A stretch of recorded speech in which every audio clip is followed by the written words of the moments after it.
Welcome. This is the last section of this module. In this module, I wanted to talk about something that is not directly related to what we are doing, but still explains some of the physics associated with some of these systems. This is in terms of understanding what these bond energies themselves mean.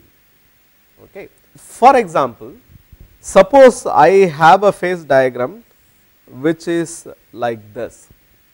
Okay, so it has a miscibility gap here, so it is going to become alpha plus beta.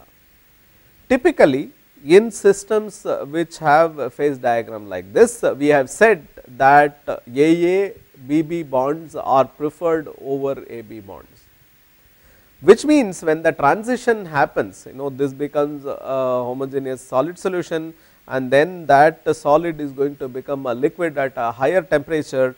In those cases, you will find that the higher temperature region of the phase diagram looks something like this. Now, on the other hand, suppose if you had a system which undergoes order disorder transformation at lower temperature, then you will see that the higher temperature part of the phase diagram looks something like this. Now, the reason for this behavior, in other words, you can look at what happens at the higher temperature part of the phase diagram, and then you can guess what is going to happen at the lower temperature part of the phase diagram, right. So, this is the composition and this is the temperature. Okay. So, why does this happen? This happens because let us consider the EAA, which we called as the bond energy for AA atom. So, what is this quantity? One way to understand this quantity is to think of taking pure A.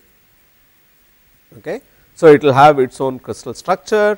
So, all the A atoms will be sitting in their lattices, lattice points, and then suppose I sublimate it. Okay. What is sublimation mean? I am going to break all these bonds and I am going to take these atoms far apart. So, directly I am going from a solid A to a vapor A.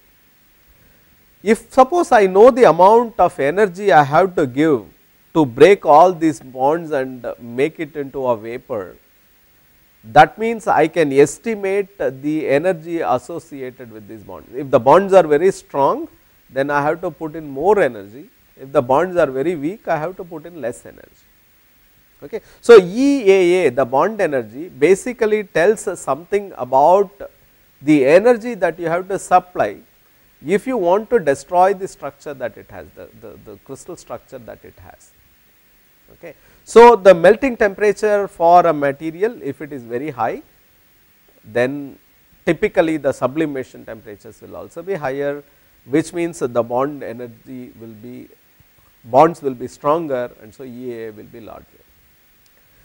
If suppose a system like this has near about the 0.5 composition, lower melting point, that means the AB bonds are not preferred. AB bonds are easier to break than it is to break AA and BB bonds. That is why the melting temperature of these 2 points are higher than somewhere in the middle. On the other hand, systems which undergo ordering, because the AB bonds are preferred, the melting point of the equiatomic alloy typically is higher than that of the pure A or pure B. Okay. So, this kind of, this is a very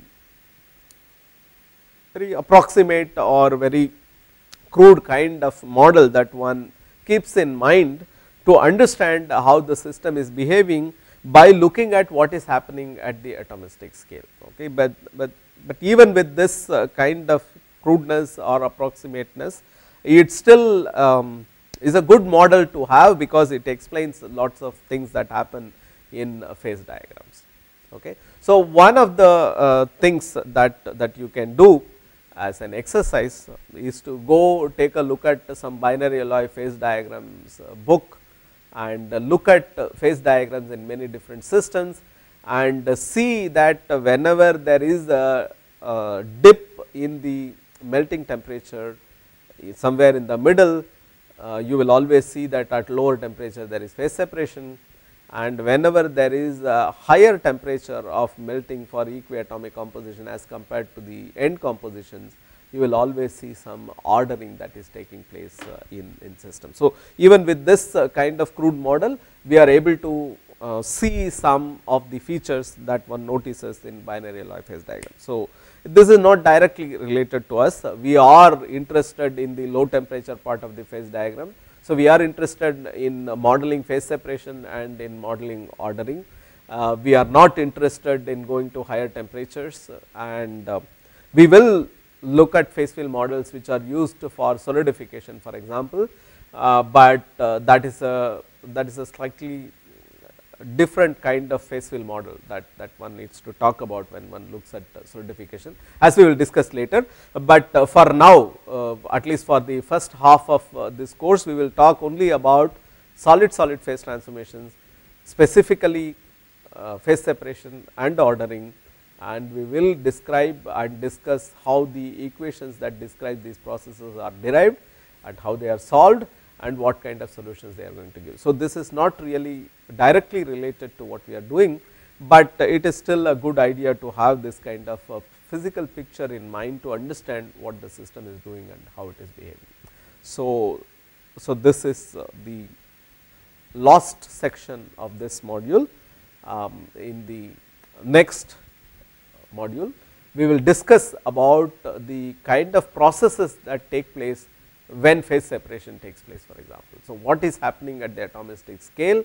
Suppose if I prepare a system with this kind of homogeneous composition, and if suppose I am at a temperature where it has to phase separate into these A rich and P rich regions, how does it manage to do that, and what is the mechanism and things like that. So, this is what we will discuss in the next module.